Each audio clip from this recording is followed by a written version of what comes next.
Bonjour, je suis Muriel et j'ai 37 ans. Pendant très longtemps dans ma vie, j'ai jamais osé rêver parler un autre langage que mon langage maternel.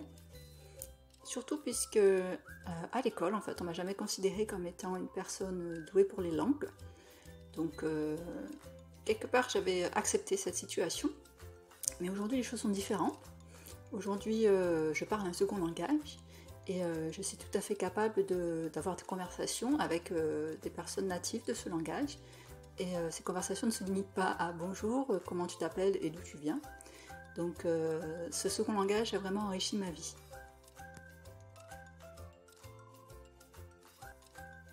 Alors ce second langage que je parle aujourd'hui est l'anglais. Alors pourquoi j'ai choisi l'anglais? Tout simplement parce qu'il s'est imposé à moi. J'ai toujours été amoureuse des voyages, des nouvelles rencontres, des nouvelles cultures. Et très vite, je me suis rendu compte que ne pas pouvoir parler en anglais, en fait, limitait beaucoup de choses.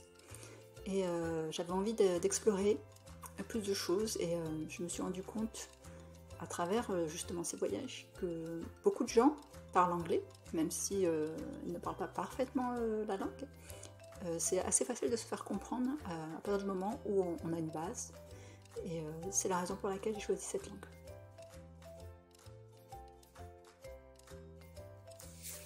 Alors j'ai appris l'anglais à l'école, comme beaucoup j'imagine, et à la fin de ma scolarisation, j'ai pas eu beaucoup d'opportunités d'utiliser l'anglais.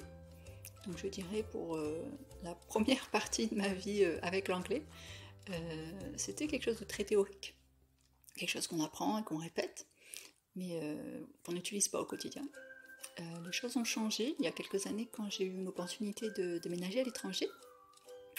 Et en fin de compte, l'opposé s'est produit, puisque j'ai dû passer de la théorie à la pratique, et ceci a complètement changé mon approche de l'anglais.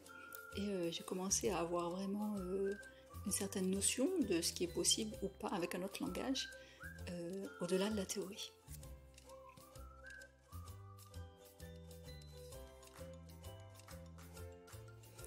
Alors, mes premiers souvenirs dans l'apprentissage de ma seconde langue, donc de l'anglais, ne sont pas très bons pour moi, puisque lié vraiment à un parcours scolaire très classique, où on avait une leçon par semaine, il fallait apprendre, écrire, répéter, très peu d'oral, aucune conversation.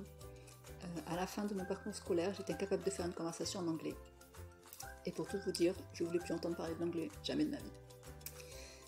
Les choses ont changé quand j'ai commencé à voyager, que j'ai eu envie de communiquer avec les gens et que j'ai commencé à avoir des conversations avec des personnes qui ne comprennent que l'anglais. J'avais pas d'autre choix que de me faire comprendre et à pratiquer. Et mon rapport à l'anglais a changé à ce moment-là.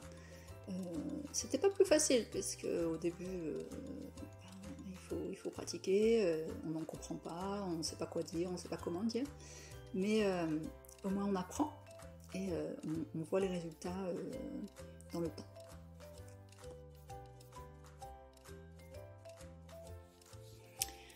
Pour moi, l'apprentissage de ma seconde langue a pris une dimension totalement différente quand j'ai commencé à me demander comment je peux faire pour pratiquer plus souvent et être plus intéressée dans ce que j'apprends. Et en fin de compte, c'est assez simple.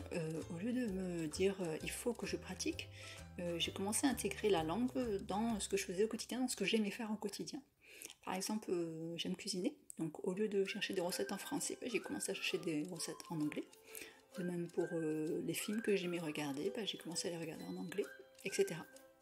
Donc doucement mais sûrement, j'ai commencé à faire plus d'activités dans un autre langage, tels que la lecture ou, je sais pas, regarder des sites sur internet. Je veux dire, chacun fait ce qu'il aime.